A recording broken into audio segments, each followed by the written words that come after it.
nos rencontres du réseau Afrique de l'Ouest, cette année, nous avons la chance et l'honneur d'accueillir M. Roland Collin. Je vais vous présenter en fait quelques moments clés de son impressionnant parcours, donc à partir de ce que vous avez évoqué avec nous quand on a préparé cette rencontre, et à partir aussi de votre dernier livre, donc La Toison d'or de la liberté, en quête de la démocratie en terre d'Afrique et d'ailleurs, récits, paroles et journal de lutte.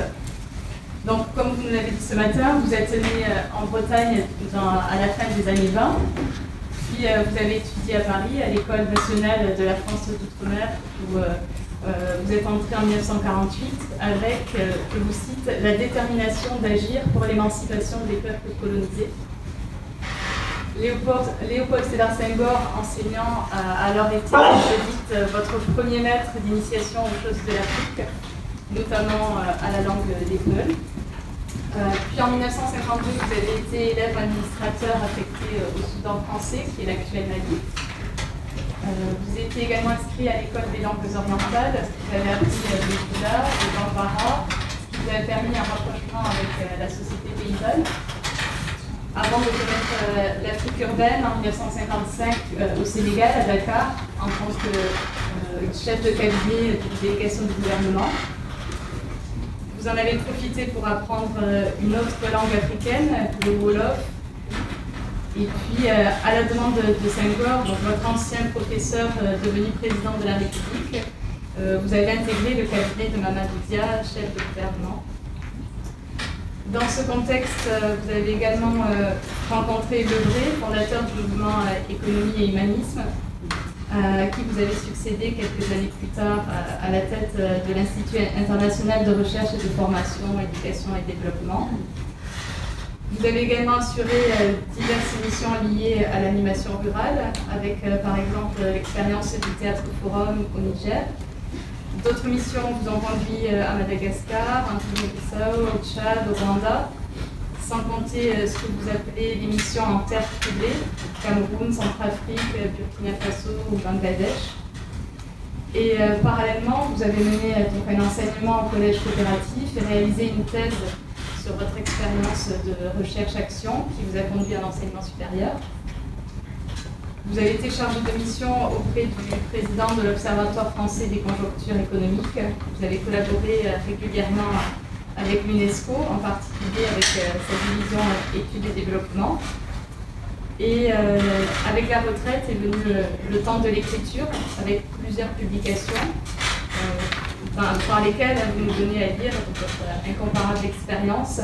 Donc, Kénédougou au crépuscule de l'Afrique coloniale, Sénégal, notre pirogue au soleil de la liberté, Mémoire de mon enfance bretonne, et donc en 2018, La Toison d'or de la liberté. Enfin, vous êtes engagé dans l'équipe de la Société des africanistes siégeant au musée du Quai Branly, et vous participez comme conseiller littéraire et sciences humaines à l'organisation du Festival des cultures africaines, Africajar, qui a lieu à Cajar dans le Lot chaque été, et qui est un rendez-vous donc jamais manqué par Jean Roland, qui vous a rencontré donc, à cette occasion. Donc oui, c'est dans le Lot que je croise chaque année Roland. C'est donc Africajar, c'est pas simplement voilà, que festival de musique, mais il y a aussi tout ce côté, ce qu'on appelle le green littéraire. Et il y a pas mal de débats autour de l'évolution en Afrique. Et il y a même Soro Solo, souvent, qui anime l'émission d'Africa Chantée, qu'on connaît bien. Et puis cette année, c'était comme une évidence pour moi, quand tu as présenté ton livre, Roland, je me suis dit, mais je voudrais inviter Roland à nous rencontrer au réseau. Donc Roland, je te laisse la parole. Chers amis, je suis heureux de me trouver en face de vous et avec vous plus qu'en face. Or, ce qu'on a dit de moi était tout à fait aimable. Il y a un petit point des choses essentielles qui n'a pas été dit, et c'est par là que j'ai commencé. Je suis un petit breton, né dans le Finistère Nord. Mes parents étaient migrants à Paris. J'ai été élevé par ma grand-mère en milieu rural. Et donc j'ai connu dans les années 30 ce milieu de la campagne bretonne dans lequel je plongeais, enfin, en dehors de mes parcours scolaires, j'étais constamment impliqué dans les affaires de la ferme. Et je dirais que ce que j'ai appris pour ce qui m'a été donné de vivre après, tient pour une grande partie à cette période de mon existence. Et m'a permis probablement, disons, d'entrer dans un dialogue et un échange avec les paysans africains. En plus, bien sûr, Senghor m'avait vraiment incité à m'initier aux langues et aux cultures africaines. Mais j'ai constamment retrouvé ça auprès des sages. Et disons, la première période de ma vie en Afrique, ma première plongée, c'était au Soudan, qui est devenu le Mali après. J'étais dans le sud, en pays Sénoufo, où j'ai vécu pendant 3 ans avec les gens du coin. Et là, j'ai fréquenté des vieux sages qui m'ont vraiment apporté des éléments très importants qui ont guidé ma vie jusqu'à maintenant, en dehors de ce que j'ai pu apprendre ailleurs. Et en particulier, un des maîtres d'initiation, il y a quelques Ivoiriens ici qui savent ce que c'est que le pays Sénoufo. J'ai beaucoup fréquenté un maître du Koro, qui était vraiment le grand rituel d'initiation des Sénoufo de l'époque, qui continue encore jusqu'à un certain point. Et lui m'a dit un jour, n'oublie jamais que aujourd'hui est le fils d'hier et le père de demain. Alors, c'est à partir de là, je crois qu'on peut justifier les propos que je vais m'appliquer à tenir avec vous. La dimension de l'histoire est tout à fait importante. Et surtout s'agissant de l'Afrique et des relations entre l'Europe, le reste du monde et l'Afrique. Donc, la ruralité africaine, d'hier à demain, coopération et développement partenarial. C'est un peu, ça pourrait être un des intitulés des propos que je me propose de tenir avec vous. En fait, la ruralité africaine est un phénomène massif dans l'histoire, tout comme d'ailleurs il y a eu aussi une ruralité de l'Europe, de la France, et en Afrique elle est restée extrêmement forte et massive. Et donc comprendre ce qu'elle veut dire, ce qu'elle a voulu dire dans l'histoire, où elle en est aujourd'hui et vers quoi elle va demain est quelque chose d'absolument fondamental compte tenu, disons, des engagements que vous-même vous prenez par rapport à ces partenariats-là qui paraissent tout à fait précieux. Donc cette plongée dans l'histoire de l'Afrique, n'est pas, disons, facultative.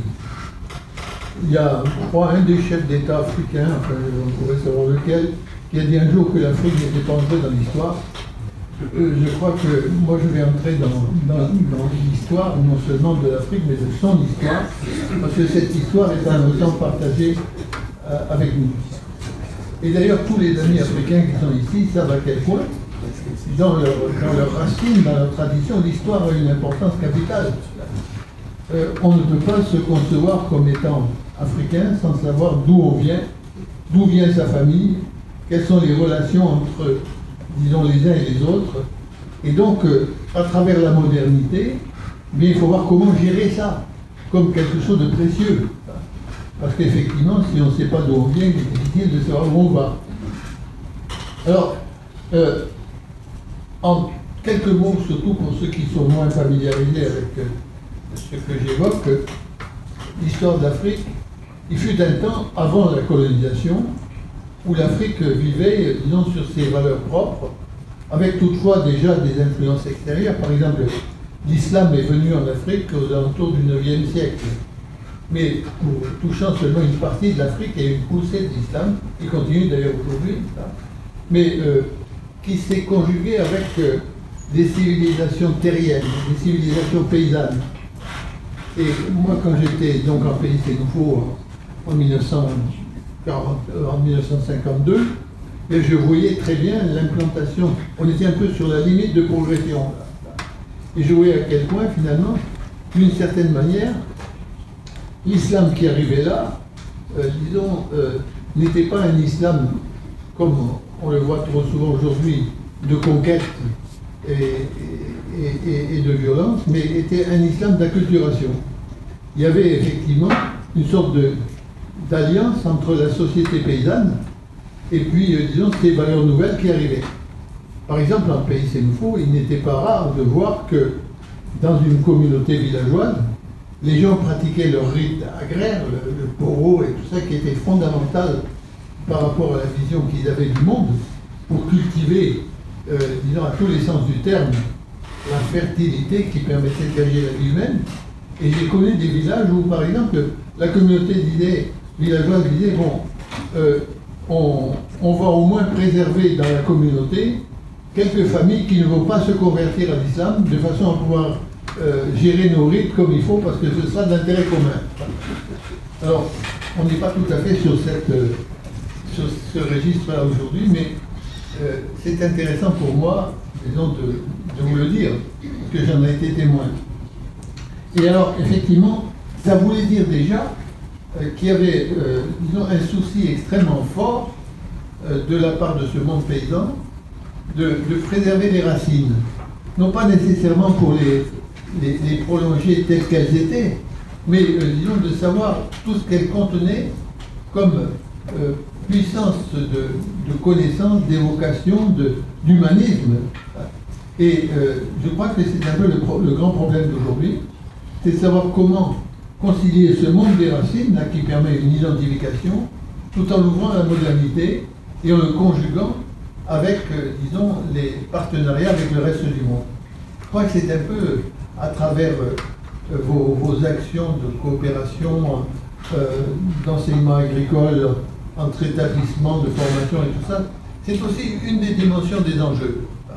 Alors, je vais réfléchir devant vous et avec vous sur, disons, ce qui s'est passé sur ce plan-là pour nous conduire jusqu'à aujourd'hui. Je vous disais, il y a eu la période précoloniale. La période coloniale a commencé avec la venue, disons, des premiers navigateurs portugais. Bon, la première caravelle portugaise qui est arrivée à hauteur de Dakar ou de Saint-Louis du Sénégal, c'était en 1446. Il y avait une ignorance complète entre ces deux mondes. Et puis progressivement, les colonisateurs portugais, enfin, les explorateurs portugais qui ont été les pionniers dans cette époque, ont fait le tour du continent africain et ils ont semé tout au long de ces rivages des établissements d'échange, de commerce, et puis ça a donné lieu à une période qui a été d'ailleurs assez atroce dans les rapports entre les continents, qui a été celle de la traite négrière. On ignorait complètement, on ne cherchait pas trop à savoir ce qui se passait dans ce grand continent africain, et on en faisait des cartes qui nous font rire aujourd'hui, et on voyait que dans une grande partie de l'Afrique, il y avait l'inscription qu'on mettait en latin « Hic sunt leones », ici il y a des lions.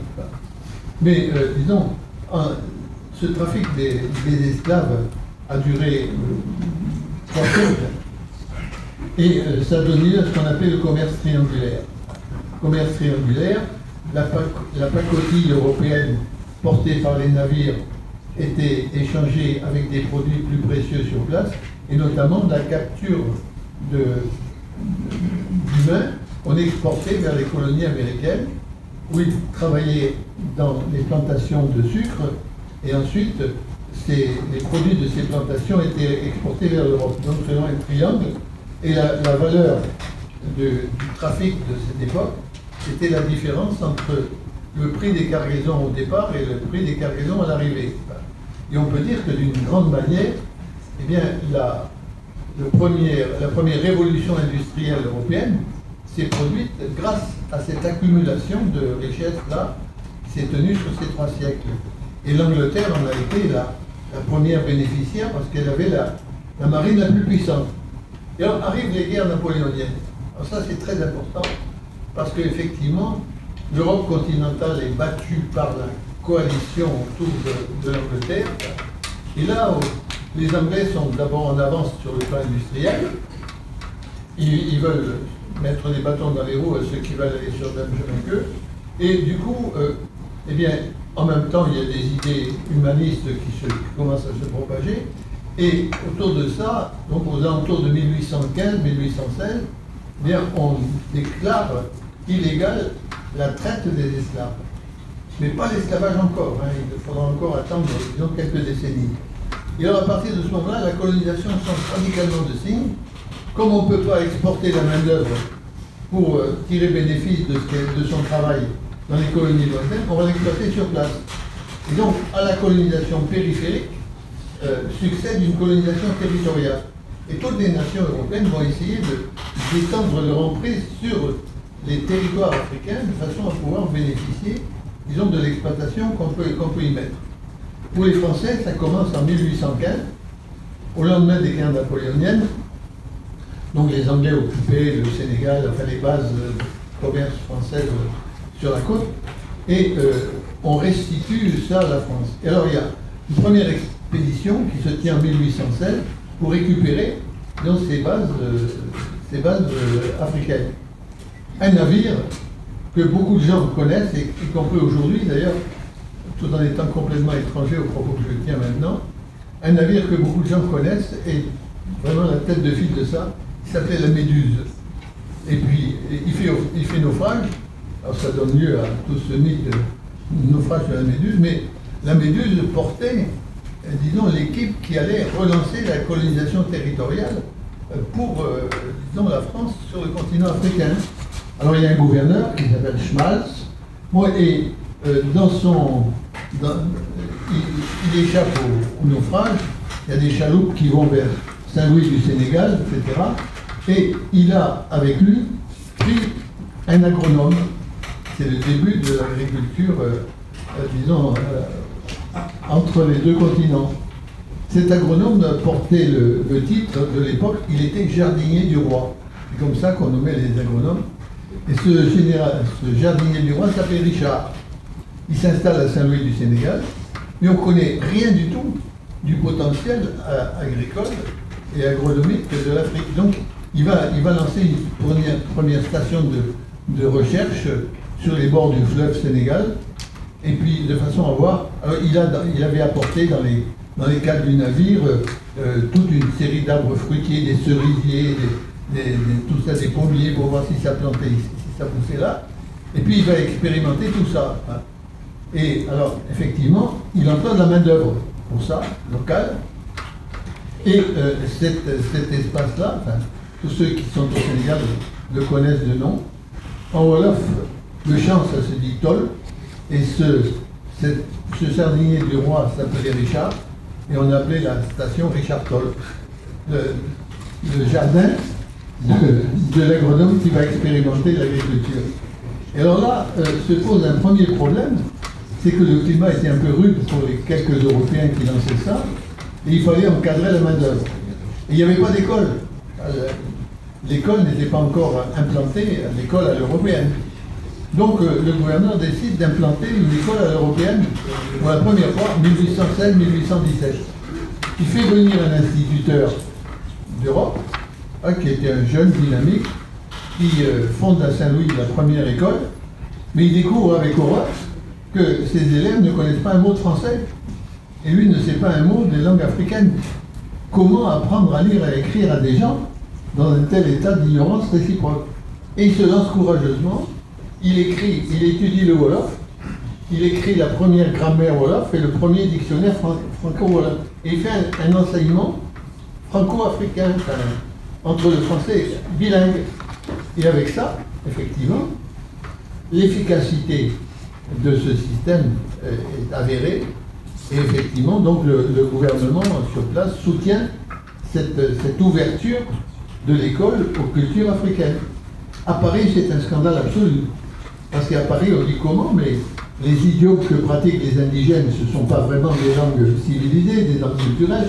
Si on leur donne place dans l'école, eh bien ça va faire effectivement des remous, y compris politiques, après sur la présence française.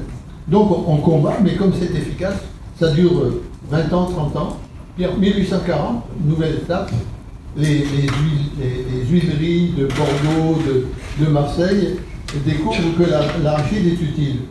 Donc elles font décider par le gouvernement français une implantation massive de la promotion de l'agriculture,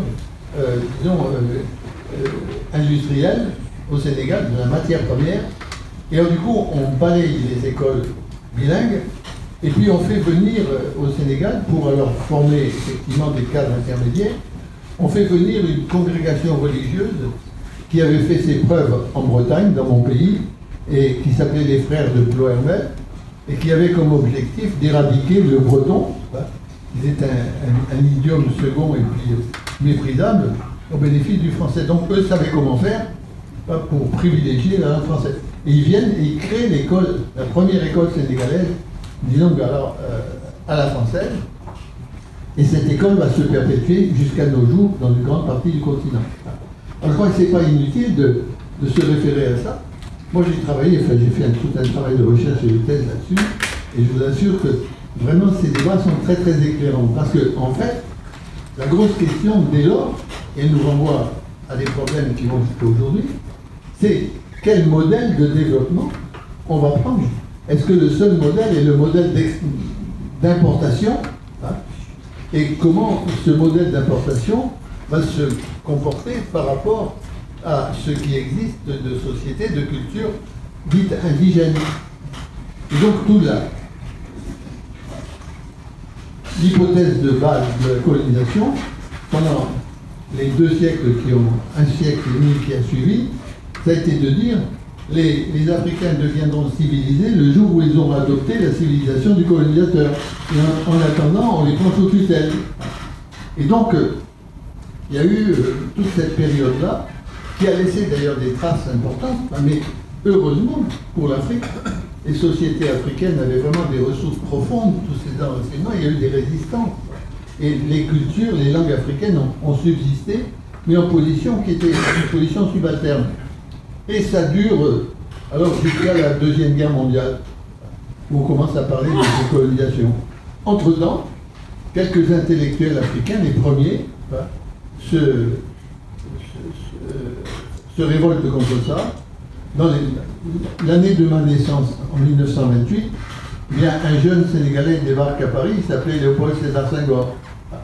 Et lui, qui venait du milieu sérère, il découvre à quel point les écoles françaises, finalement, ont mis de côté toute cette culture. Il se révolte et il proclame la négritude, c'est-à-dire la nécessité, disons, de donner un droit de cité dans l'histoire à la culture des racines. Bon. Alors, c'est un combat un peu d'arrière-garde pendant tout un temps, mais la Deuxième Guerre mondiale arrive, et là, effectivement, le courant de décolonisation commence à prendre forme. Le gros choc, c'est le choc de l'Inde, 1947, si vous voulez, l'Inde est indépendante, et c'est le fleuron de l'empire colonial britannique. Donc à partir de là, il n'est plus question maintenant de penser, il y a eu aussi peu de temps après la rencontre de Bandung, qui est la révolte des pays colonisés. Donc il est clair qu'on va vers la décolonisation. Et alors la grosse question qui va se poser à ce moment-là, et là ça nous renvoie à un problème fondamental, qui a des conséquences jusqu'à aujourd'hui. Eh bien, si on reconnaît l'accession à la majorité de ces pays jusque-là minorés, eh bien, quel va être le modèle qui va jauger leur recevabilité? Et on revient vers l'ancienne hypothèse coloniale. Effectivement, on dit les nations qui débordent sont des nations qui accèdent, sont des nations sous-développées. Ça veut dire qu'elles n'ont pas atteint le niveau de civilisation requis pour être reconnues comme part entière. Donc il faut les reconnaître. Alors effectivement, eh bien, les Nations Unies en première ligne vont commencer par faire des politiques contre le sous-développement. Il va y avoir des experts qui vont être vraiment chargés d'apporter la différence qui manque à ces pays africains et quelques autres pour accéder à leur majorité entière. Et alors là, à partir de là, se lance toute cette période intermédiaire là où l'expertise tend à importer des modèles de l'extérieur qui sont jaugés comme les modèles normatifs, les modèles de civilisation. Et puis alors il y a effectivement tout un travail de transition, de lutte qui est vraiment dans la période de conquête de la liberté, qui se tient entre 1945 et 1960, ça dure 15 ans. 15 ans, c'est beaucoup, mais c'est pas beaucoup non plus. Et au bout de 15 ans, effectivement, bon, les pays africains émergent à l'indépendance.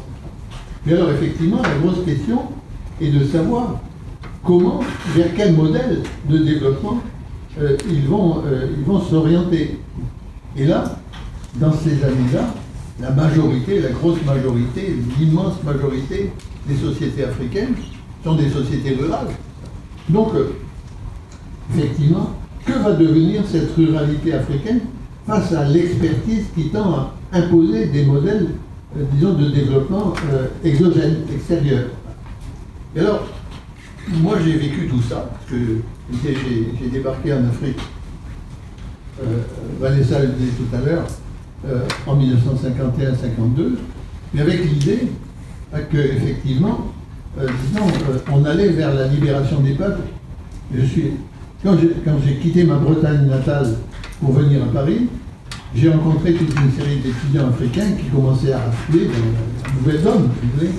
Et puis, parmi eux, d'ailleurs, un qui est devenu un ami de long parcours, qui était voltaïque, maintenant, aujourd'hui, on dirait burkinabé, eh bien, il s'appelait Joseph Kizerbo, c'est devenu un des très grands écrivains, peut-être le plus grand historien de l'Afrique. Et Joseph, qui était étudiant, quand moi j'ai commencé aussi à être étudiant à Paris, venant de ma campagne et de ma ruralité, lui venait de la sienne, et Joseph me disait, c'est bien qu'un petit breton comme toi, bien qui a dans la tête des idées de liberté, tu entres dans le système d'outre-mer pour le faire bouger de l'intérieur, et nous, de l'extérieur, eh bien, on va se donner la main. Et c'est comme ça que je suis entré à l'école de la France d'outre-mer. Et là, deuxième rencontre, j'ai eu Senghor comme professeur. Alors ça a été aussi, et après j'ai accompagné le parcours de Senghor tout au long de la vie. Et donc c'est dans ces conditions-là que j'ai débarqué donc au Soudan, qui est devenu le Mali à l'époque. Et pendant 3 ans, j'ai plongé dans cette société Sénufo du Mali, qui était complètement passionnante. Le doula était la langue courante, donc ce qui permettait un contact avec les paysans vraiment profond. Et là, j'ai appris vraiment beaucoup de choses. Et là, effectivement, alors, une des évidences qui a été la mienne, c'est que la société paysanne avait conscience d'elle-même. Et elle avait sa force identitaire. Et le système colonial, disons, était la négation de cette identité paysanne-là. Et donc, tout ce qu'on apportait, y compris sur le plan agricole, il fallait moderniser. Un exemple qui va vous faire peut-être sourire, donc il était aussi à certains égards tragique. Dans les années 1940, on va décider de promouvoir la culture attelée en pays Sénufo et Mianka du Mali. Donc, le service de l'agriculture coloniale importe des charrues, et puis on dit aux paysans, allez-y, prenez les charrues, et là vous allez devenir des agriculteurs civilisés. Les paysans sont très réticents. Alors il y a une pression d'administration, disons, pour les charrues, et à la limite, cette pression est tellement forte que les paysans finissent par se procurer les charrues qu'on leur propose. L'administration pousse un soupir de soulagement, dit ça y est, ils deviennent un peu civilisés quand même. Et puis au bout de quelques temps, eh bien, les charrues, on les voit rouiller à l'orée des villages, ils les ont acceptées dans le rapport de force, mais ils ne les ont pas vraiment utilisés dans leur vie quotidienne. Alors, désespoir de l'administration qui dit qu'ils sont irrécupérables. Et puis, troisième temps, les charrues disparaissent. Ils redeviennent, disons, en voie de civilisation. On fait une étude et on s'aperçoit que les charrues ont été récupérées par les forgerons qui ont trouvé ce métal très utile pour forger des dabas. Ils ont donc transformé la charrue dans l'outil qui représentait leur société. Et quand il faut que tu précises la daba, c'est aussi. La daba, c'est une houe qui permet de travailler à la main. Et quand on fait une étude en profondeur, on s'aperçoit que les communautés villageoises ont refusé la charrue, parce que jusque-là, pour les amis qui sont de l'Afrique rurale connaissent bien ça, la culture dans les villages traditionnels, eh bien c'était des cultures en commun, avec les jeunes de la classe d'âge, etc., qui travaillaient le terroir. Et quand ils ont vu arriver les charrues, ils se sont dit, eh bien, un gaillard avec sa charrue, il va travailler beaucoup plus que les 10 autres. Et que vont devenir les autres? Ça va être un drame. Ça va complètement perturber l'ordre. C'était la raison pour laquelle ils refusaient l'utilisation des charrues. Alors, bien des années après, avec du travail d'animation rurale et tout ça, bon, la culture attelée a retrouvé sa place.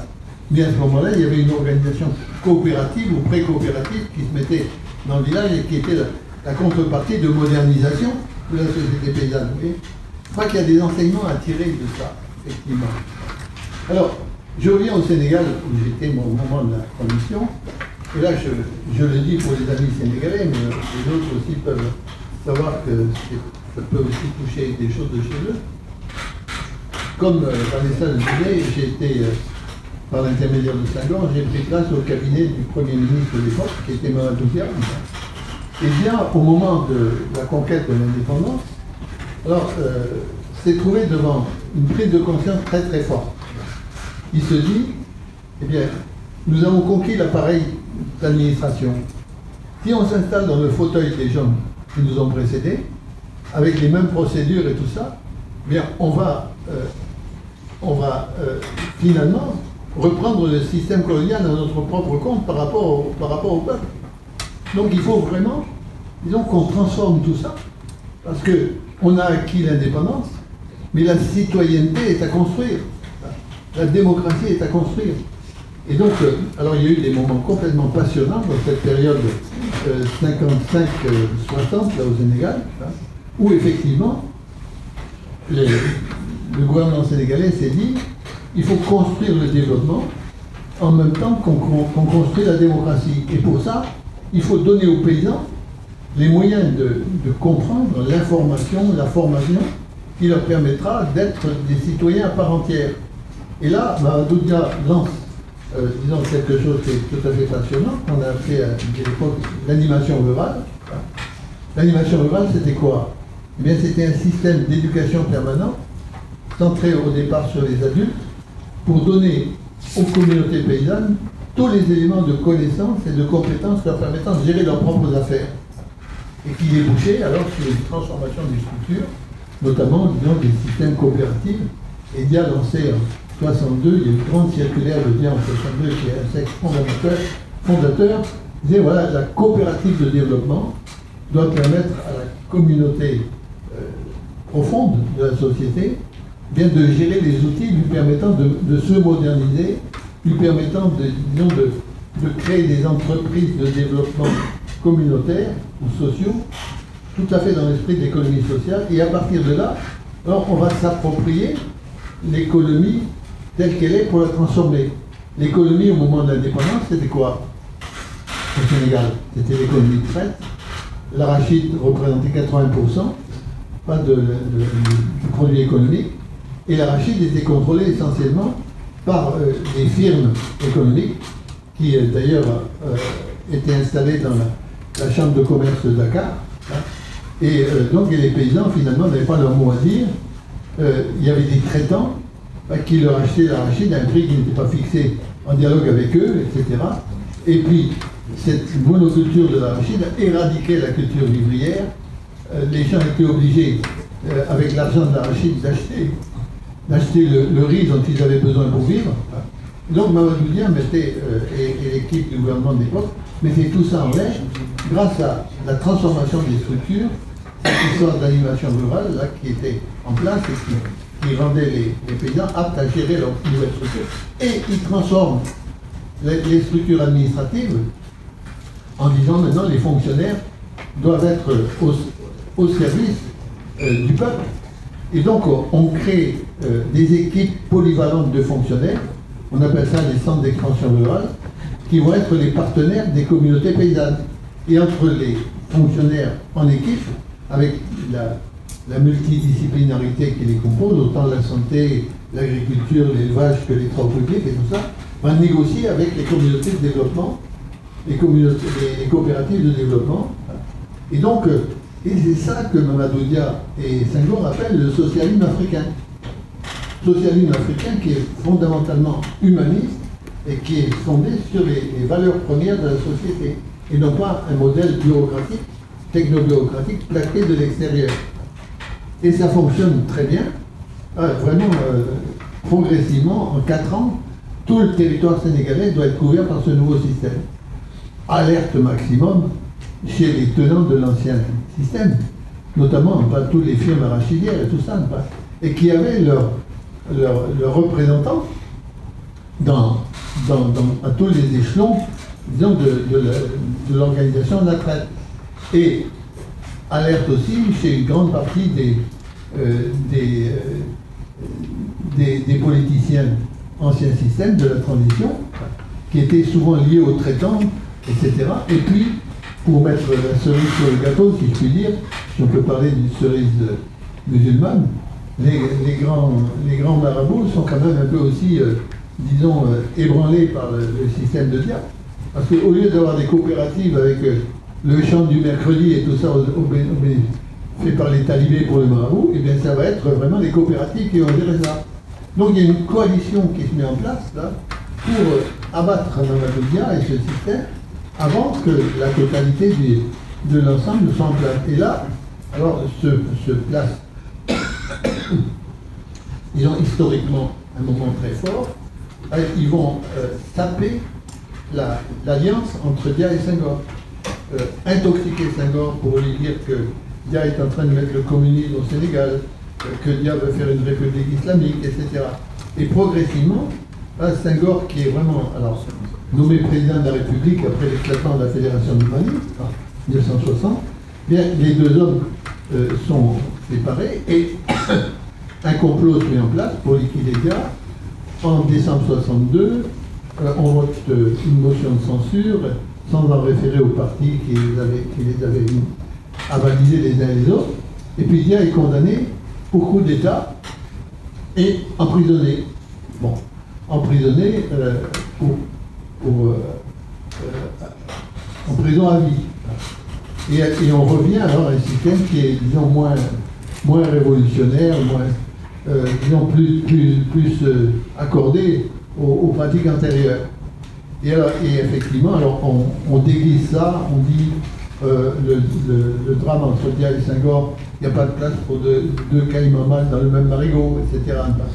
Bon, mais tout ça, c'est un monde. En réalité, c'était des intérêts économiques, etc., qui étaient en jeu.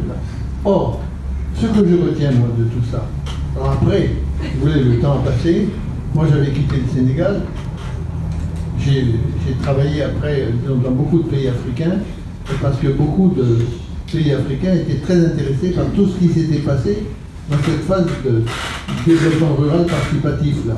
J'ai travaillé au Niger avec Amani Diori qui a lancé une animation rurale nigérienne qui était passionnante. J'ai travaillé à Madagascar, effectivement avec Tirane, etc. Donc, il y a eu vraiment toute une série de rebonds de tout ça qui a porté des fruits et qui fait partie du patrimoine historique. Et alors aujourd'hui, ces choses-là sont un peu rangées, disons, au-delà de la mémoire historique. Et pourtant, il y a là, si vous voulez, tout un trésor, y compris méthodologique, de ce que peut être une véritable démocratie participative orientée vers le développement. Et moi, je dis d'ailleurs à mes compatriotes français, bien, nous sommes, nous, ici, aujourd'hui en Europe, dans une crise, et en France en particulier, dans une crise qui est une crise de changement de régime, de système. Il y a vraiment un besoin de participation populaire, de participation de la base qui est énorme.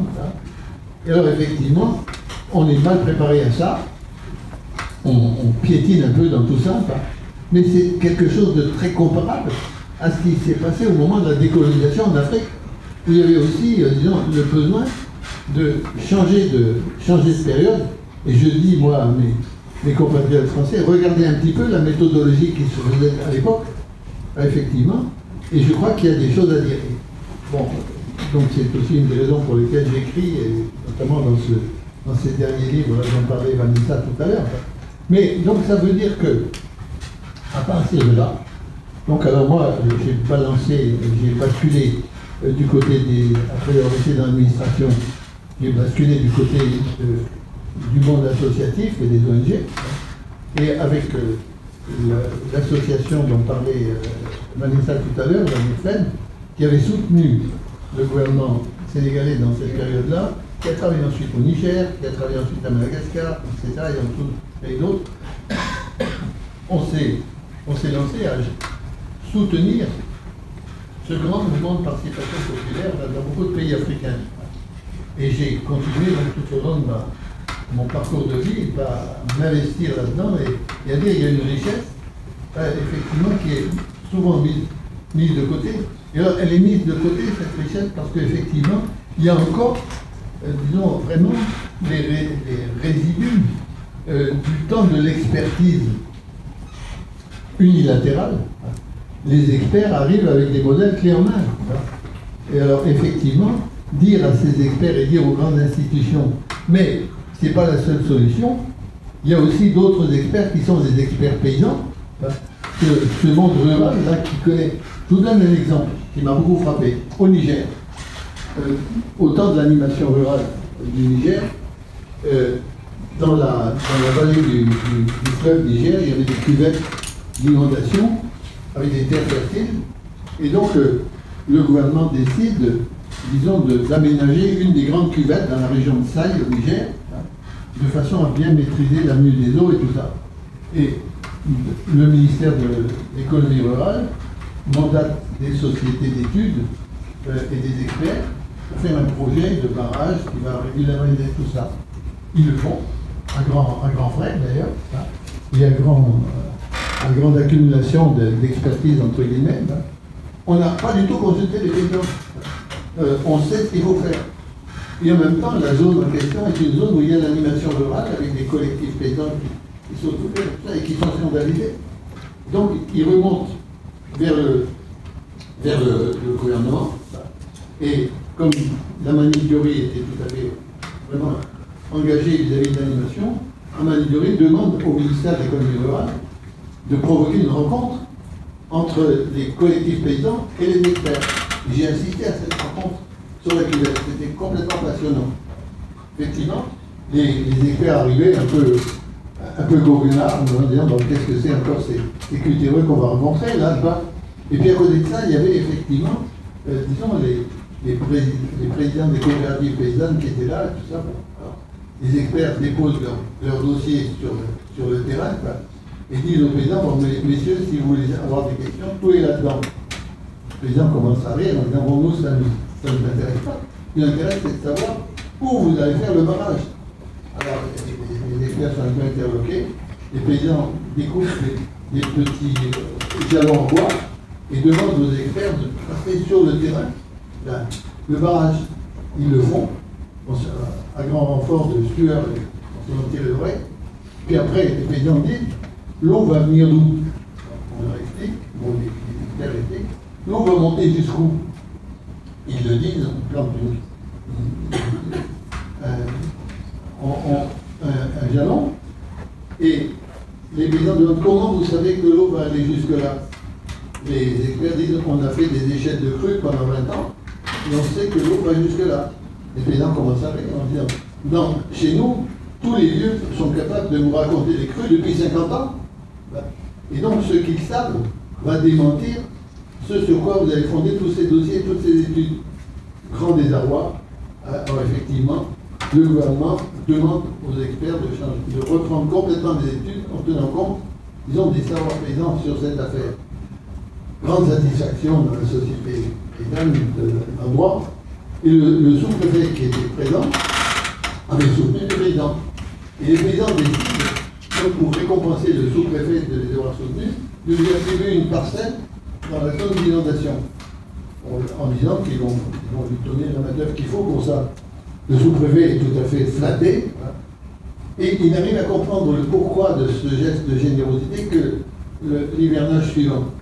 Parce qu'effectivement, dans cette région-là, il y avait des hippopotames qui faisaient incursion dans la parcelle et qui venaient faire des ravages dans les cultures, et l'administration interdisait que l'on fasse la chasse aux hippopotames. Ils ont attribué au sous-préfet la parcelle par laquelle les hippopotames entraient sur le terrain. du coup, les choses sont entrées dans l'ordre qu'il fallait, et la paix a régné dans ce cas-là.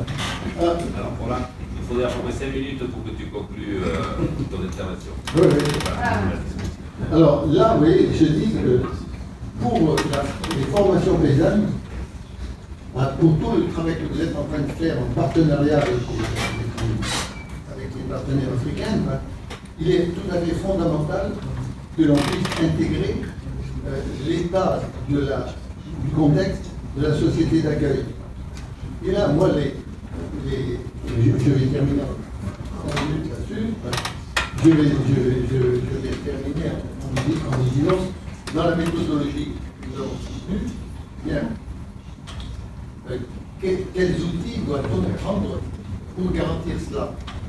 Il ne suffit pas simplement que la formation qu'on reçoit dans différents établissements qui sont compétents pour le faire tienne compte des données techniques, mais qu'elle puisse aussi, disons, avoir, face à ces données techniques, une connaissance de l'état de la société par rapport aux problèmes posés. Donc le premier temps, c'est d'arriver à faire une étude de l'état du problème dans la société destinataire. Et là, c'est ce que nous faisions avec l'animation rurale. Il y avait vraiment un partenariat entre les experts, entre guillemets, et puis les paysans, de façon à voir quelle est les données de ces problèmes, quels sont les obstacles, quelles sont les attentes de la population, etc. Et à partir de là, alors ça c'est le premier temps, à partir de là, bien voir quelle est la structure qui pourrait être porteuse des innovations nécessaires pour faire face à ces problèmes.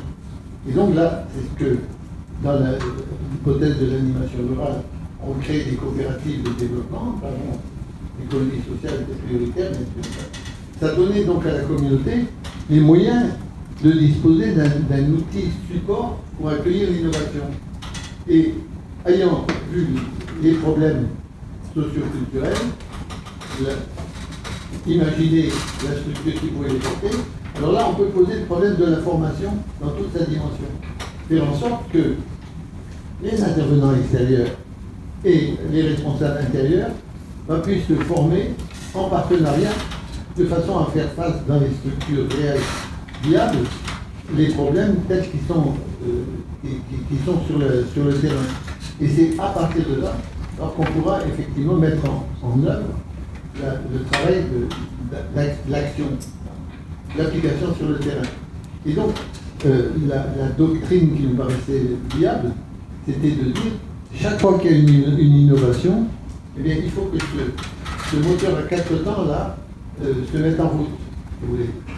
La problématique sur le terrain, dans le contexte, la structure porteuse, la formation adéquate, et ensuite l'action cohérente par rapport à tout ça.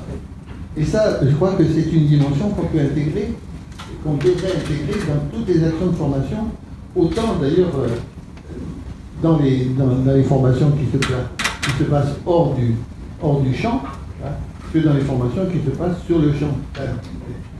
Ça, on a appliqué ça beaucoup au Niger, on l'a appliqué à Madagascar, et ça a été vraiment extrêmement positif.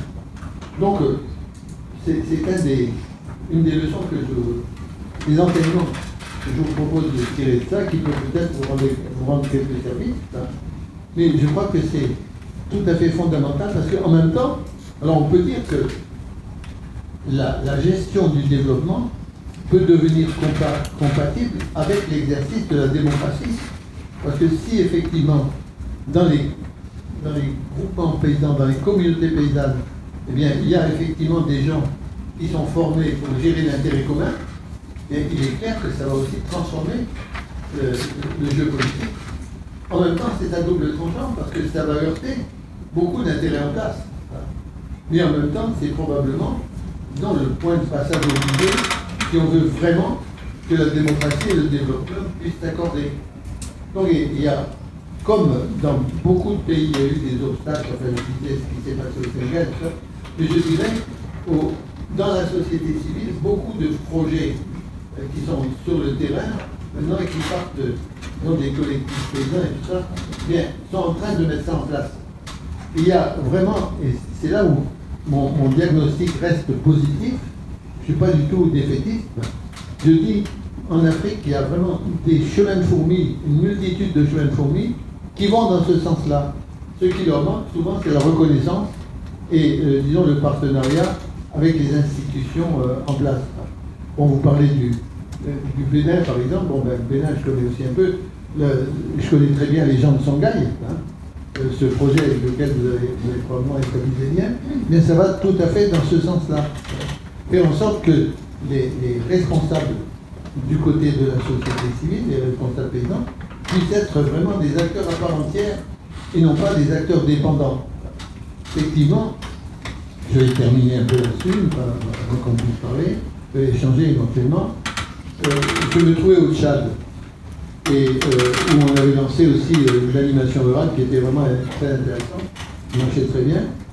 Et il y avait, disons, alors, dans les premiers temps, trouver l'articulation entre l'appareil d'encadrement agricole et puis, disons, l'organisation paysanne. Je me souviens au début avoir discuté avec des paysans qui me disaient, voilà, quand les experts ou l'encadrement arrivent, nous on est dans nos champs, et on voit passer sur la piste une boule de poussière. La boule de poussière s'arrête, ils sortent de la voiture, ils nous convoquent, ils nous disent ce qu'on doit faire, ils nous donnent des consignes, et puis effectivement la boule de poussière repart ailleurs, et puis on reste avec nos consignes. Voilà ce qui se passe. Et alors il me dit pourquoi nous disons boule de poussière, parce qu'en général ils viennent chez nous à saison sèche, quand c'est l'hivernage c'est trop compliqué. Et il nous disait d'ailleurs, dans les cadres d'agriculture, il y a les cadres qu'ils appellent les cadres tergales, qui ne veulent pas salir leurs pantalons, et les cadres boubou, qui sont capables d'aller en tout terrain, en toute saison pour les suivre. C'était une réaction paysanne, si vous voulez, pas. Bon, après, au Tchad, on est pas plus loin. Mais alors, tout ce que je vous dis là, j'en ai recensé l'essentiel dans ce que j'ai publié. Et je pourrais aussi vous faire circuler dans les références des bouquins que j'ai écrits. Et là, vous aurez tout le détail sur ce. Voilà. Merci de votre attention.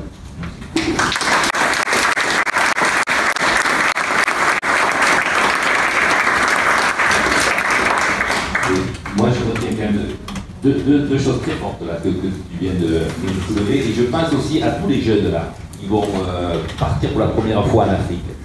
C'est ce côté où on se croit l'expert. Et en fait, vous allez débarquer pour 10 jours, 15 jours, je pense à ceux qui vont partir avec un bike diop, avec peut-être vous y allez ou pas? Non, je sais, au Bénin, hein, voilà, c'est pareil. L'idée c'est que, nous ici on a le tracteur de 5 chevaux, etc., on a les charrues etc. Donc, en fait, vous allez arriver en vous disant, mais pourquoi ils n'ont pas ça? Et donc, c'est ça qu'il faut faire. Et donc, en fait, l'idée toujours, c'est vous allez vous poser et observer, comme il vient de dire Roland. Questionner les modes culturels, etc.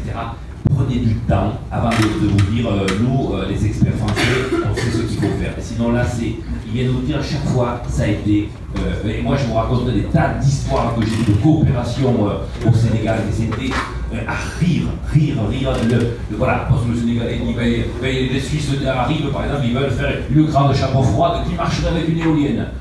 On vous le propose, mais bon oui, vous le mettez là. Et alors, au bout de 3 jours, l'éolienne ne marchait plus, et puis ils ont dit on va mettre les chèvres à l'intérieur, ou les brebis, c'est tout quoi.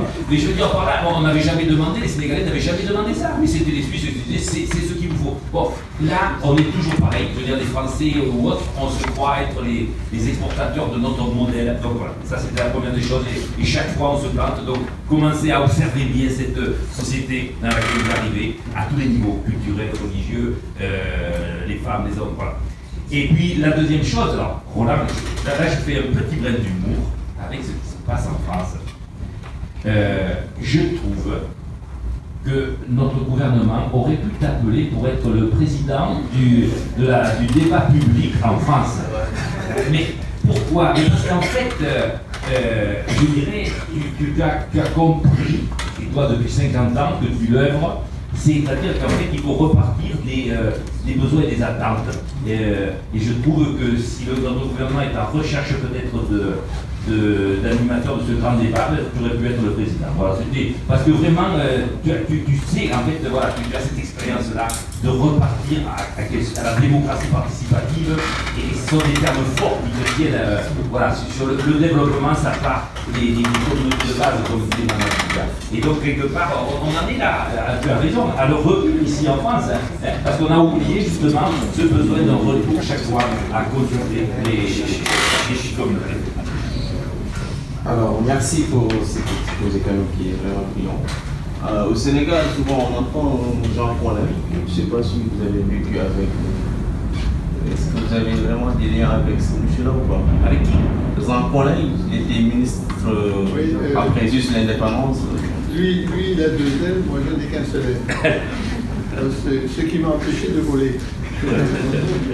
Bon, faire.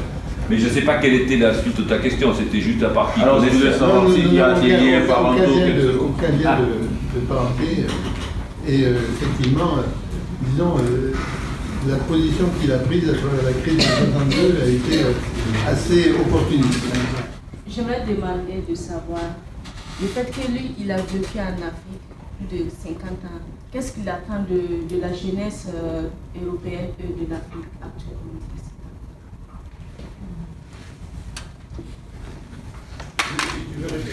Alors, qu'est-ce que tu attends de la jeunesse africaine aujourd'hui?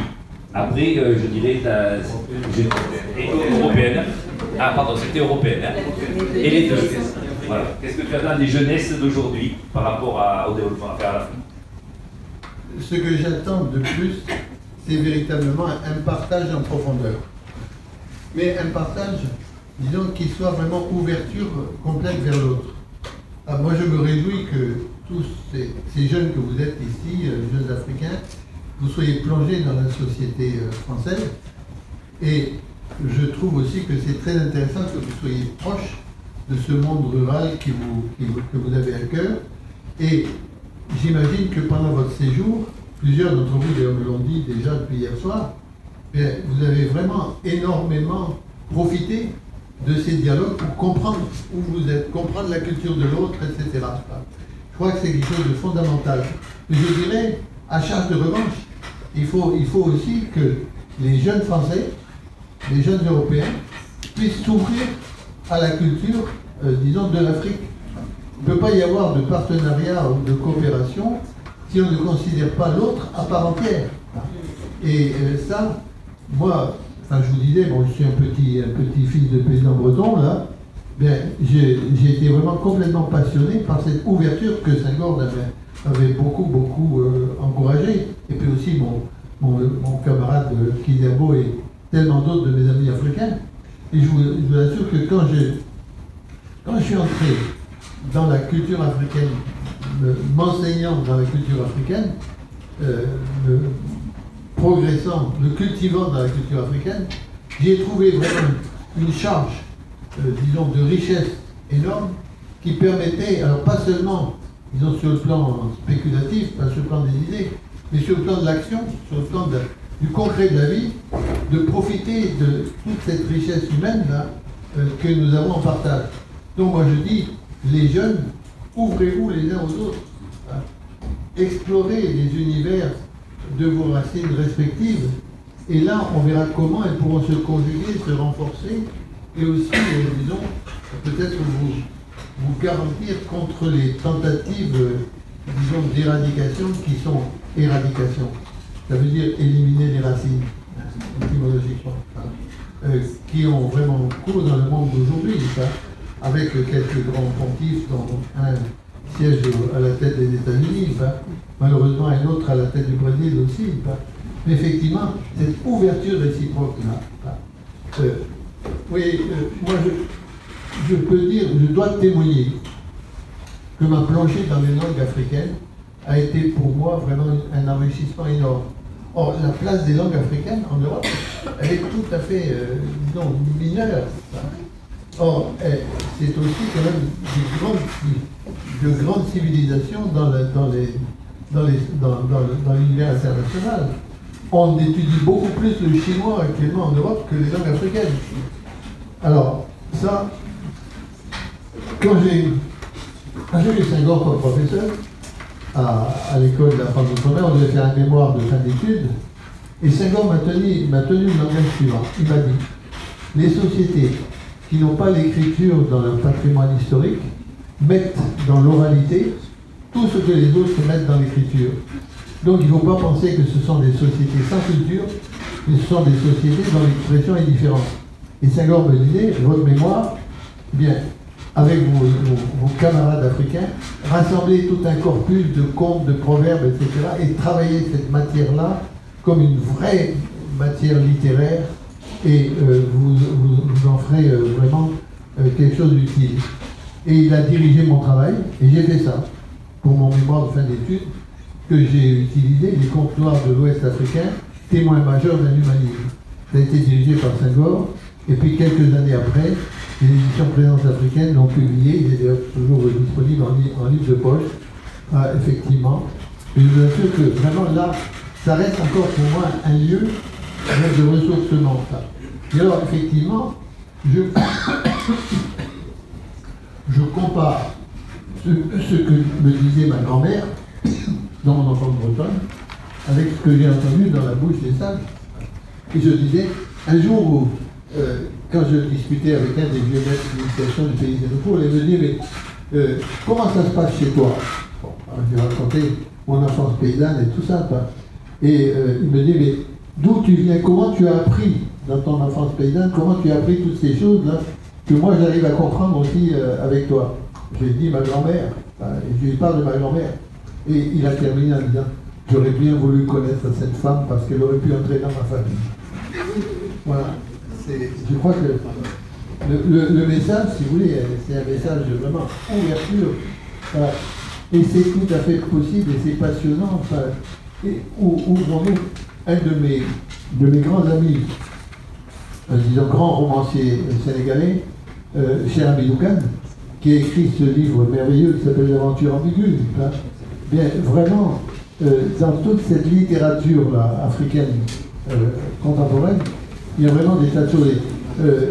Jean-Roland parlait du festival de Kajar, on l'a joué tous les ans, dans notre grain littéraire.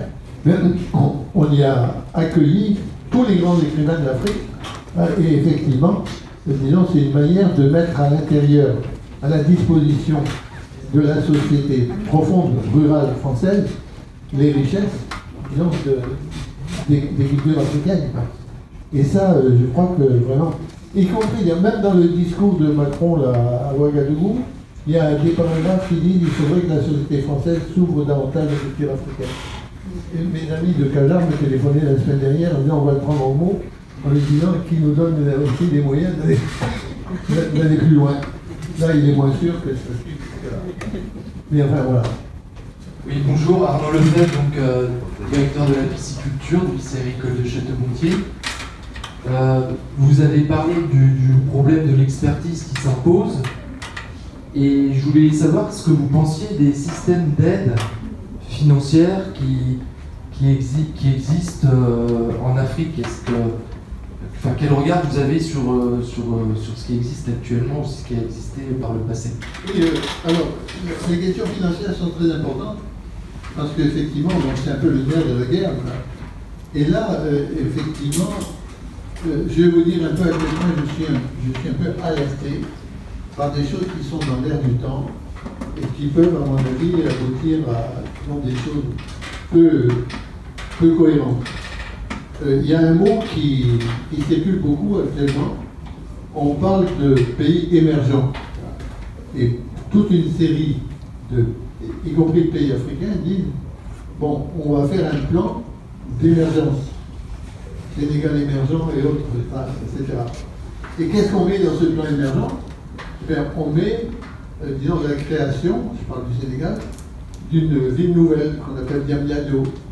On dit on va faire une autoroute pour aller depuis Dakar jusqu'à Touba, à la métropole mouride. On va créer un train d'express régional pour aller jusqu'à un nouvel aéroport. On va déclasser l'aéroport de Dakar et on va faire un nouvel aéroport près de Diamniadio. Et disons, on fait un TER pour aller jusque-là. Il y a vraiment, disons, une sorte de focalisation de l'argent vers, disons, ces ces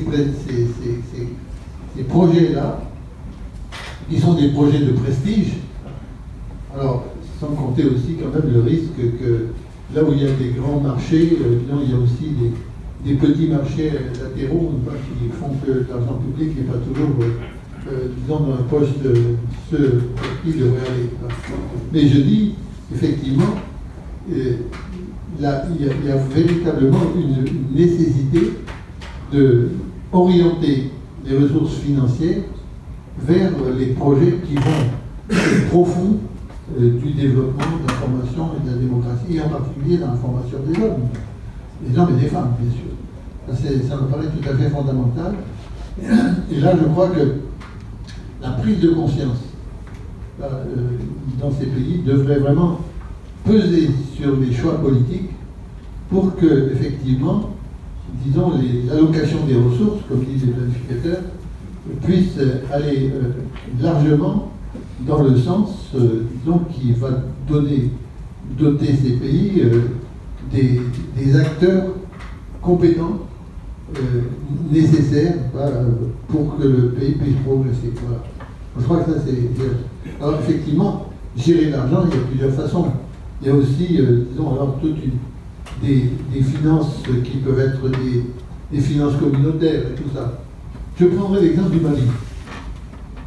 Au Mali, disons, il y a déjà un certain nombre d'années, des groupements paysans de type un peu coopératif qui étaient impliqués dans la culture du coton, qui était vraiment une des priorités de la politique nationale, se sont un peu émus du fait que les financements n'étaient pas gérés par la communauté, par les communautés comme il convenait.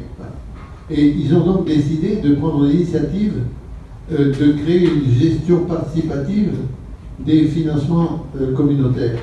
Ils ont appelé ça les greniers communautaires d'argent. En bambara, c'est Kafo-Tiguinéou.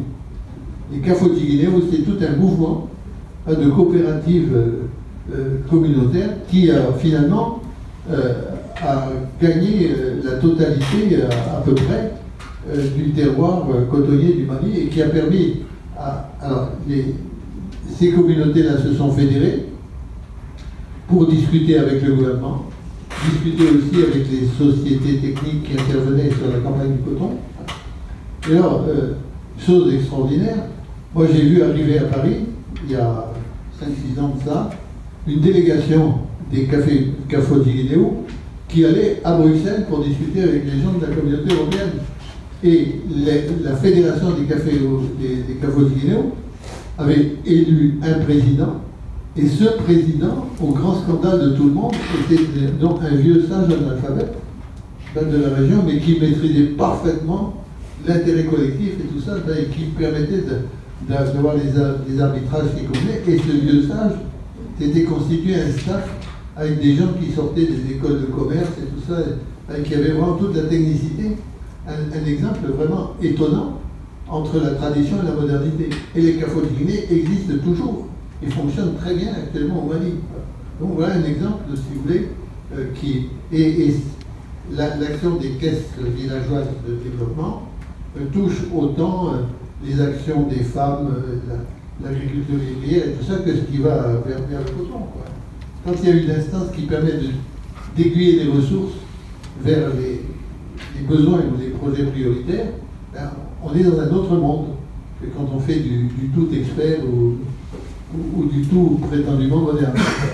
Bonjour tout le monde, bonjour M. Colonel, merci pour votre exposé. J'étais très impressionné, merci beaucoup.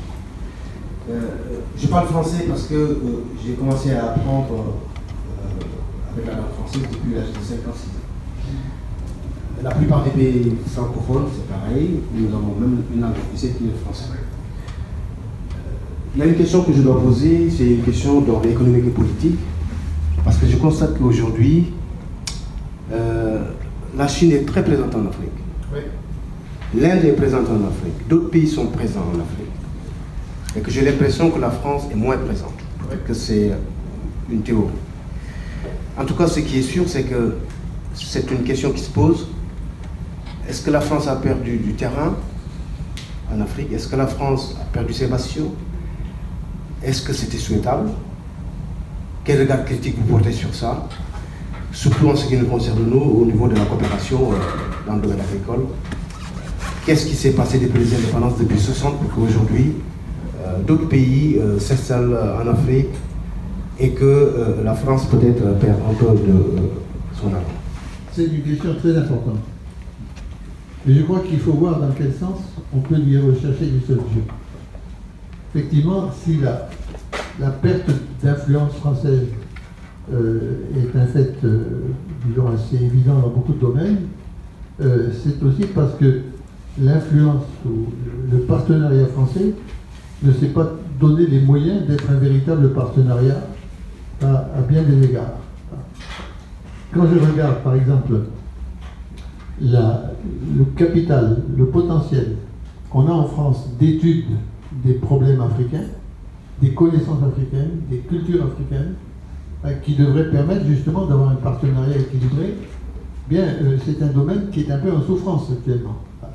Et j'en parle en connaissance de cause, parce que je fais aussi partie de la Société des africanistes, qui gère ça dans les sciences humaines et tout. Et je dis, effectivement, on a trop souvent décroché, disons, les interventions ou les partenariats du contexte dans lequel ils devaient s'appliquer. Et ça, et du coup, c'est le domaine des affaires qui a pris le dessus. Et quand on est réduit au domaine des affaires, alors à ce moment-là, effectivement, les concurrences ou les partenariats qui travaillent dans le même sens, mais avec, disons, des moyens supérieurs, peuvent effectivement vous faire reculer. C'est un peu ce qui arrive avec les Chinois, actuellement. Et en plus, les Chinois n'ont vraiment aucune prise en compte de la question des droits de l'homme.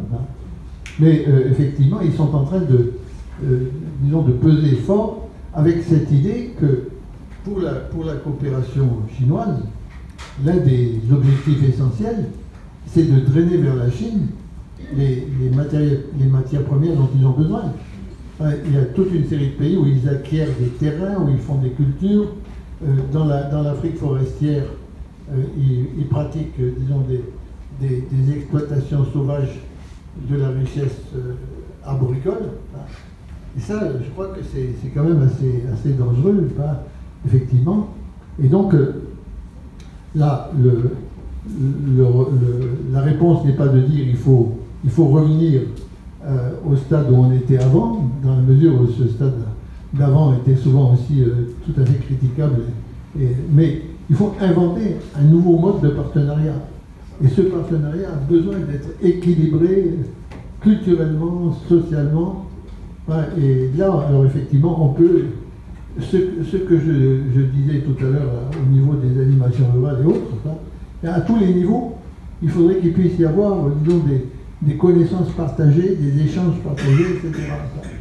Et il faudrait aussi que tout ce mouvement-là que vous incarnez si bien, d'accueillir dans vos circuits de formation, pas des Africains, mais de faire en sorte que les Français puissent aussi aller dans les circuits de formation africains. Je crois que là, il y a le germe de ce que pourrait être vraiment une nouvelle ère de partenariat. Pour moi, c'est absolument fondamental, et c'est pour ça que je viens dialoguer avec vous avec beaucoup de cœur. J'aimerais demander encore de savoir comment un groupe d'étudiants qui décide de créer une association en jardinage comme ça peut bénéficier du soutien de ce réseau ouest africain. Oui, la question est un peu orientée vers nous. Ce qu'il y a, on n'est pas, je dirais, notre objectif n'est pas de dire on va pouvoir aider financièrement ton projet d'agriculture ou votre, etc. Bon, l'idée, moi je crois que déjà, je vois ceux de la Côte d'Ivoire, vous avez essayé de commencer à vous dire ben, si on continuait à œuvrer ensemble une fois retourné en Côte d'Ivoire. Je crois que c'était, oui, vous avez un peu parlé de ça, c'est un germe, on va dire. Bon. Mais voilà, c'est là, pour toi qui es sur le Burkina, voilà, en fait, on parle comment dire, de voir ton projet apicole, comment tes relais que tu peux avoir sur Toulouse, etc. Mais nous, en fait, en termes avec Vanessa, etc., on ne pourra pas être d'un appui après méthodologique ou financier sur ton projet. En fait, voilà, c'est pas l'objectif de notre réseau. Après, voilà, Rachid, je sais pas, non, mais c'est clair, jusqu'à présent. Pour répondre à la question, j'allais dire, il n'y a pas que l'argent dans la vie, quoi. Mais il y a des choses qui sont à explorer quand même. Il ne faut pas être complètement écarté ça. En revanche, moi, ce que je peux dire, c'est que le réseau, on est là pour apporter des éléments méthodologiques. Je veux dire, ne serait-ce que par le fait que vous soyez là, vous êtes avec des enseignants et d'autres élèves, vous allez apprendre des méthodes à travailler ensemble, par exemple, des méthodes de travailler en réseau, des méthodes. Il y a un tas de choses. Ensuite, il y a quand même des éléments méthodologiques qu'on peut vous donner sur la conduite de projet. Moi, ce que j'ai beaucoup apprécié dans la présentation de Roland Cohen, c'est ce qu'on retrouve, ce que vous retrouverez dans son livre. À un moment donné, il dit même il faut comprendre pour agir. D'accord ? Comprendre pour agir, ça veut dire quoi ? Ça veut dire, on peut traduire ça sous d'autres vocabulaires, comme le vocabulaire de la conduite de projet. La conduite de projet, c'est quoi ? C'est ce qu'on essaye de faire pendant ces jours-ci, c'est savoir d'où on part, d'où on part, où on se situe aujourd'hui. Où on est aujourd'hui, qu'est-ce qu'on fait aujourd'hui, ensuite où on veut aller, comment on veut y aller, et comment on va mesurer là où on veut aller. C'est la conduite de projet. Donc moi j'ai envie de dire, en termes de quoi apprendre, c'est comment travailler en mode projet par exemple. Il y aurait beaucoup de choses à dire. Après, il y a quelque chose qui me paraît quand même essentiel, et c'est pas de l'argent, c'est ce qu'on a essayé de dire ce matin en préambule, en ouverture. Nous, on est là, le réseau est là pour aussi rendre visibles vos initiatives. Et l'air de rien, c'est énormément de choses. Parce que ce que vous pouvez mener dans la discrétion, dans l'anonymat éventuellement, si c'est ignoré, la portée sera finalement assez faible. Si ce que vous faites, vous avez la possibilité de témoigner en mesurant, en donnant du résultat, de l'impact de ce que vous faites, tout d'un coup, ça peut avoir une autre ampleur. Et ça, le réseau peut vous l'apporter. Rendre visible ce que vous faites. Donner de la visibilité à vos initiatives. Et ça, c'est absolument énorme, en tout cas sur la base de mon expérience. Voilà, plus tard qu'au mois d'octobre, ça fait 3 ans que je reviens sur la terre de l'ouvrage. C'est pas la Bretagne. Ils ont eu des problématiques de développement. Et c'est intéressant parce qu'on a rencontré un monsieur qui s'appelle André Valadier, vous avez déjà entendu parler, qui est un acteur, on va dire, du développement du pays, quand il était face à une problématique de l'inspection de la vache au prat, donc des problématiques qui sont rurales, mais à la fois économiques, etc., etc. Et il a donné une citation qui va complètement dans votre sens, et je vais la citer parce qu'elle est très bien. Il a dit « La tradition sans modernité est stérile, mais la modernité sans tradition peut être aveugle. » Elle a énormément de sens. Énormément de sens dans l'aveuglement que peut avoir le système économique, vous l'avez dit, les intérêts, les lobbying, etc., etc. Donc qui nie parfois donc, le côté humain et les besoins de la société civile. Vous avez même fait un parallèle avec les gilets jaunes, avec ce que l'on est en train de vivre ici en ce moment. Je pense qu'il est effectivement temps de conjuguer ces deux éléments et d'avoir toujours ça en présence, que ce soit vous, les jeunes donc sénégalais, burkinabés, ivoiriens présents ici ou autres, donc avoir ce regard donc sur la tradition, alors qui n'est pas toujours que des traditions, hein, ça, je me réfère aussi à Pierre Michalon, vous avez dû le côtoyer et le rencontrer, qui est un ingénieur agronome, mais qui a cette sensibilité aussi. Donc sur le regard que l'on peut porter et sur la compréhension donc, de la culture que l'on va rencontrer. Ça, c'est l'interculturalité me semble être un pivot essentiel, je dirais, d'une construction de société de paix. Voilà. Et je vous invite à voir donc à ce titre-là, il y a un petit TEDx, je ne sais pas si vous connaissez, de Claire Michalon, qui s'appelle Changer de regard pour changer le monde. Et c'est un petit outil qui est assez clé, qui fait 15 minutes et qui permet d'être montré à la fois aux étudiants dans vos lycées, mais aussi à tout le personnel, et qui permet effectivement d'avoir une clé donc, pour approcher dans un bureau. Bonjour, j'ai beaucoup aimé aussi votre exposé. Et si je dis à mes étudiants, enfin, qui ont mes lycéens, que l'Afrique peut être un futur pour la francophonie et pour le français, connaît-il plus ou moins de, malheureusement, l'acculturation qu'ils ont dû subir pendant la colonisation? Ont-ils quand même conservé suffisamment au niveau de la jeunesse, je parle de la jeunesse actuelle, africaine, suffisamment de liens avec leur culture ancestrale pour pouvoir nous enrichir encore? Il me semble qu'il y a des investissements à faire dans ce domaine très important. Actuellement, c'est un peu dans l'air du temps, on parle de la restitution à l'Afrique, disons, d'objets de son patrimoine culturel. Je travaille d'ailleurs dans une des commissions qui s'occupe de cela. Et je crois que les États africains ont absolument besoin, disons, de s'organiser pour avoir vraiment la capitalisation de leur patrimoine culturel, et pas seulement des objets d'art, mais aussi, disons, de la tradition orale, de la musique, de la danse, de la culture, etc. Et ça, je crois que c'est à partir de là qu'effectivement, il pourrait y avoir des sources de soutien, d'inspiration qui seront vraiment à la disposition du peuple. Parce qu'effectivement, c'est bien beau de dire, bon, ben, dans les grands musées du monde, il y a tout ce qu'il faut, mais non, les gens du peuple ne peuvent pas faire le tour des grands musées du monde. Les circuits touristiques sont très peu organisés pour les gens de la base à ce niveau-là. Donc là, je crois que c'est un problème tout à fait important. Il faut arriver à faire inscrire ça aussi dans le tableau des objectifs du développement. De même que je dis, pour l'agriculture, il faut qu'on intègre les problèmes de société et de culture à l'intérieur du champ de l'agriculture. Et pour ça, d'ailleurs, souvent, je préfère parler de ruralité plutôt que d'agriculture au sens strict du terme. Puis il ne faut pas oublier non plus les éleveurs et tout ça. Bon. Mais là, je crois qu'il y a vraiment des choses tout à fait capitales à faire. Restituer la globalité, disons, de l'organisation humaine.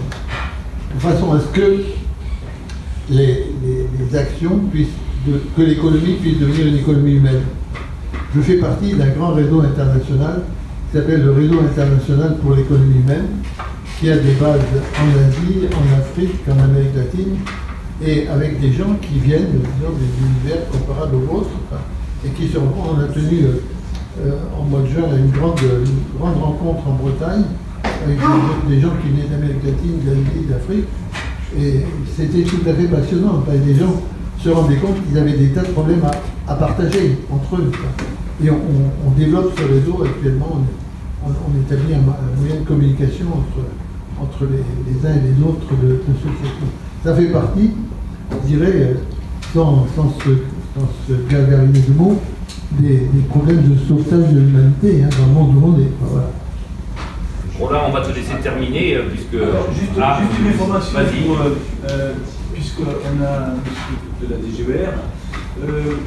La DGER pourrait œuvrer dans ce sens-là, c'est qu'il y a un fonds audiovisuel fantastique au niveau du ministère de l'Agriculture sur des films, des documents, donc sur l'Afrique de l'Ouest. C'est fabuleux. Moi, jusqu'à 15 ans, j'arrive à sortir des films qui sont en bobine, donc maintenant c'est plus possible. C'est dans un état de conservation, je ne sais pas trop quoi, donc au niveau du ministère de l'Agriculture. Mais là, au fond, là-dedans, il y a des documents essentiels qui pourraient vraiment être très très intéressants sur les pratiques agricoles et rurales en Afrique. Alors, si tu veux le mot de la fin, tu me donnes 30 secondes, oui. Un peu plus, pas beaucoup plus. Je vais vous raconter une histoire. Quand j'étais gamin, dans ma Bretagne profonde, dans ma famille, disons, il n'y avait pas beaucoup de livres. Il y avait des livres, mais en général, les livres, c'était les livres qu'on acquérait dans les distributions de prix depuis les 2 générations qui étaient passées par l'école. Mon arrière-grand-père était analphabète, bien sûr. Et donc, ces prix-là, ces livres qui pour moi étaient un trésor, on les mettait dans des caisses, dans des greniers, et gamin, je furetais dans tous les greniers pour chercher des livres. Et je suis tombé un jour sur un livre qui m'a vraiment complètement accroché et qui m'accroche encore jusqu'à aujourd'hui. J'avais 7-8 ans. C'était un livre de distribution de prix, c'était un livre de contes qui était, disons, décalqué des aventures du baron de Munchausen dans la tradition allemande. Et là, en français, ça donnait le baron de Crac. Et le baron de Crac, un esprit facétieux, tout ça, bon, il lui arrivait des tas d'aventures, et notamment celle-ci, que je peux vous dire en quelques mots. Le baron de Crac avait une chambre à coucher qu'il avait meublée avec grand soin. Il y avait un lit magnifique, il y avait une belle armoire à glace, et il y avait surtout une descente de lit qui était incroyable, qui était en peau de tigre. Et en plus, le tigre était vivant dans sa peau. C'était pas seulement une peau de tigre, c'était un tigre qui servait de marchepied pour le baron quand il allait se coucher. Et la grosse question était de savoir comment se fait-il que le tigre n'a jamais mangé le baron. Et l'histoire donnait le fin mot de cette question à la fin du récit, parce que le baron avait pris la précaution, ayant une superbe armoire à glace, d'avoir mis dans cette armoire une glace rétrécissante, si bien que quand le tigre se regardait dans la glace, il se voyait à la taille d'un chat. C'est la raison pour laquelle il n'a jamais mangé le baron. Et ça, c'est une histoire qui m'a traversé. Je me suis dit, mais combien de tigres se prennent pour des chats dans la société où on est? Et peut-être, disons, récupérer sa dignité et son pouvoir, eh bien c'est faire voler en éclats la glace du baron. Voilà. Merci, Roland.